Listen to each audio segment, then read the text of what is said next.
नमः। ओम नंदाय नमः। ओम सुनंदाय नमः। ओम सुरवंदिताय नमः। ओम प्रियाय नमः। ओम प्रसिद्धाय नमः। ओम विंध्यवासिने नमः। हाय, नमस्कार. आज 10वी माळ ॲक्च्युली लावत नाही, पण मी लावली आहे. आणि आता उपवास सोडायचा आहे, देवाला नैवेद्य दाखवायचा आहे. चण्याची भाजी करणार आहे, हलवा पुरी याचा नैवेद्य दाखवायचा आहे. आत्ता मी भजनावरून आली आहे, त्यानंतर आता जेवण होणार आहे आपलं. हॅलो.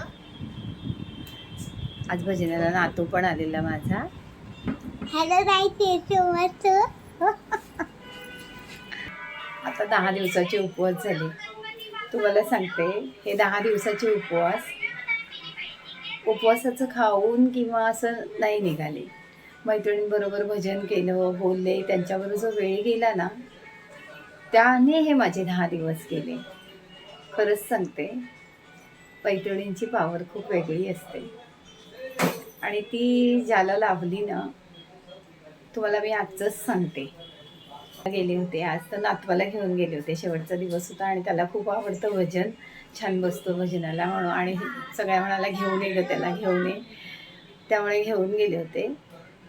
आणि मग तिथून संध्याकाळची रिक्षा मिळत नाही अजिबात. मी केव्हाची उभी तर रिक्षा मिळत नाही. मी माझ्या मुलाला फोन केला तर तो कामात होता, कॉलमध्ये होता. पण थोडा वेळ झाला ना, तर मला हिंमत होईना. म्हटलं आता कॉलेजमध्ये असेल, आता काय. मी माझ्या मैत्रिणीला फोन केला, म्हटलं दीपा, मला रिक्षा मिळत नाही आहे, जरा ओला बुक कर ना. तिने ओला बुक केली आणि मला म्हणाली कुठे आहात, तिथेच थांब, मी पाठवते म्हणून. आणि तिथे बसून आली. ती वेळ बघा, छोटीशी वेळ असते. तुम्ही म्हणाल ओला बुक केली, त्यात काय नवल, कोणीही करेल. पण नाही, त्यावेळेला रिक्षा मिळत नव्हती. मी जवळजवळ अर्धा तास तिथे उभी होती आणि हातात छोटा, चालूही शकत नव्हती. तर त्यामुळे त्यावेळेला जेव्हा आपल्याला मदत होते ना, ते वेगळंच असतं. आणि सगळ्यात जाऊ द्या, मी पुन्हा माझ्या मुलाला फोन नाही करू शकली का, तर तो कॉलमध्ये असेल. पण हक्काने मैत्रिणीला केला. तिला आधी सांगूनच ठेवलेलं, म्हटलं माझा फोन आला तर उचल, कारण मला ओलाची गरज लागेल कदाचित. आणि तिला फोन केला, तिने ओला केले.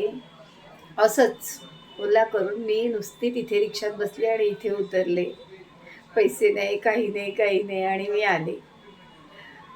खूप सुंदर मैत्री असते हो, आणि हक्काची. 2-3 वेळा मी तिला फोन बिनधास्त करू शकले असते. आता चला पटपट जेवणाला लागूया. पेट मळून घेतलं पुरीचं थोडंसं. आमचे कसे 2 जण खाली नवरात्रीचं जेवण आहे आमच्या सोसायटीचं, तर मग ते 2 जाणार आहेत. मी नैवेद्य वगैरे माझा आहे, त्यामुळे आम्ही नाही जाणार. पुरीचं पीठ झालं, आता शिरा बनवते. आता कसं घट हलवायचं आहे ना, मग घटाला नैवेद्य दाखवणार आणि मग हलवायचं आणि मग उपवास सोडायचा. हलवून ठेवायचं, उद्या विसर्जन करायचं. आता हे झालं, आपलं शिरा बनवून झाला छानपैकी मस्त. आणि करायची आहे चण्याची भाजी. चणे अष्टमीला चणे करतात ना. मी काय अष्टमीला जेवण वगैरे कन्यांना देत नाही, एक कन्या पुजते, त्यामुळे उपवास सोडायच्या दिवशी चणे बनवते. आता हे चणे थोडंसं मीठ घालून उकडून घेतले.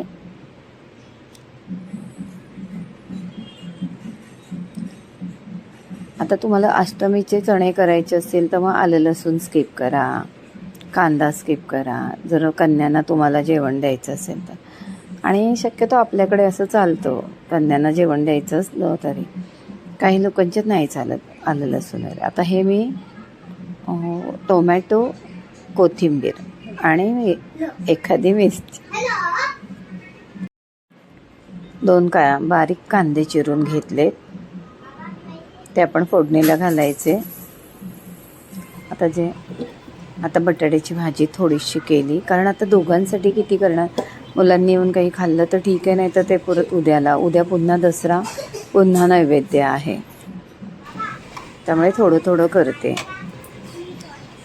तुम्हाला फक्त आता चण्याची भाजी कशी करतात, छान होते, मस्त होते. पुरी बरोबर तुम्ही इतकी मस्त खाल.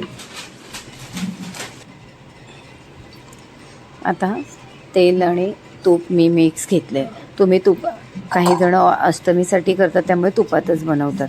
तुम्ही म्हणाल चण्याची भाजी तुपात काय, पण खरंच करून बघा, छान होते. मी तूप आणि तेल मिक्स घेतले. हळद घेतली आहे. तिखट हे फक्त कलरचं तिखट आहे, काश्मीरी मिरचीचं तिखट. धणा जिरा पावडर घ्या व्यवस्थित, 2 चमचे चांगली. आणि साधं तिखट पण घ्या, आपलं मसाला ठेवणीतला तो घ्या 1 चमचा. त्याने तिखटपणा येईल, कारण मिरच्या पण एकच घेतली आहे. तुम्ही 2-3 मिरच्या घेतल्यात आणि नुसतं कलरचं तिखट घेतलं, तो काश्मीरी मिरची तरी चालेल. साधं तिखट नाही घेतलं तरी चालेल. तुम्ही तुमचं तिखट मेंटेन करा स्वतः. आणि गरम मसाला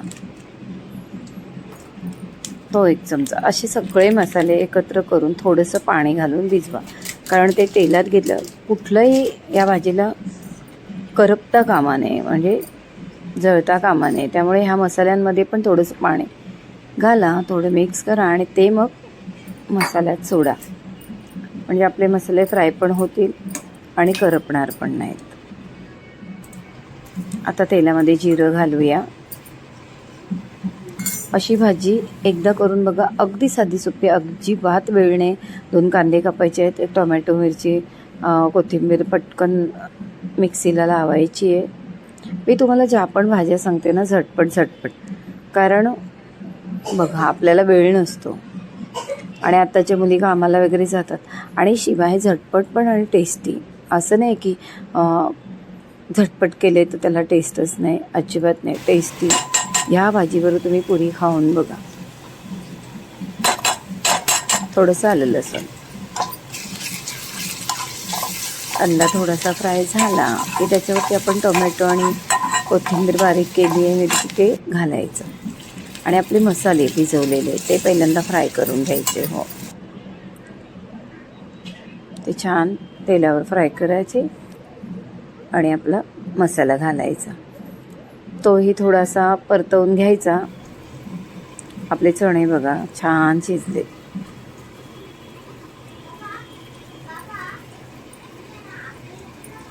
आणि थोडं पातळ ठेवायचं, पुरीबरोबर खाता येईल असं. आणि हे सुके पण होतात, छान मस्त सुके पण होतात. हे टाकलं सगळं आपला मसाला म्हणजे फक्त टोमॅटो बारीक केलेला आहे, कोथिंबीर, मिरची, आलं लसूण आता आपण टाकलं. ते जर आपल्याकडे नसेल आलं लसूण तर ते तुम्ही मग त्याच मसाल्यामध्ये टाका टोमॅटो बरोबर.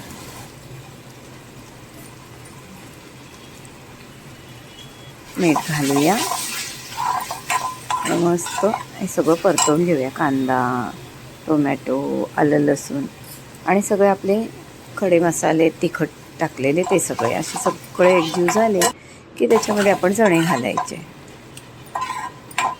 बघा किती वेळ लागला. हे सगळं पटपट मी आत्ता 7 वाजता भजनालावरून येऊन 8-8:30पर्यंत माझं झालं. पण 9 वाजेपर्यंत मी नैवेद्य दाखवणार, थोडासा आपला देव हलवणार आणि जेवायला बसणार. हे टाकले छोले.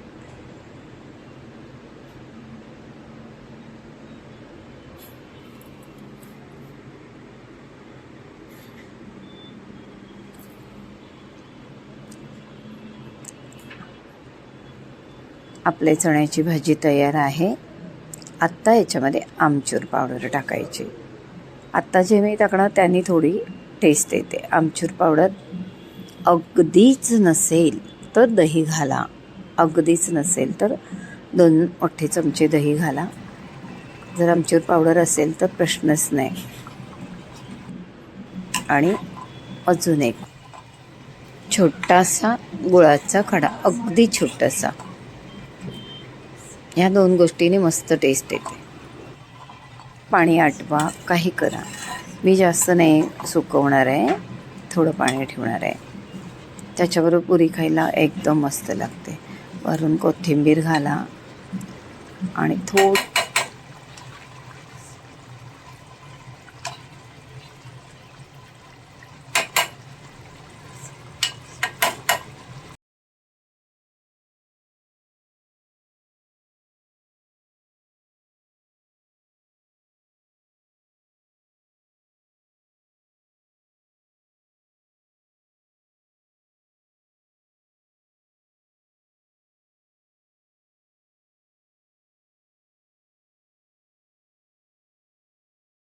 विनवी तुझला रे मुकुंदा, गवळ्या विनार केला सोळा शिंगार विन झाली चरणावरी. कान वाजवी बासरी, कान वाजवी बासरी, कान वाजवी बासरी, कान वाजवी बासरी. यमुनेच्या तिरिकाला पाहिला हरी ओ, यमुनेच्या तिरिकाला पाहिला हरी. कान वाजवी तो बासरी, कान वाजवी बासरी, कान वाजवी बासरी, कान वाजवी बासरी, कान वाजवी बासरी, कान वाजवी बासरी, कान वाजवी बासरी. आई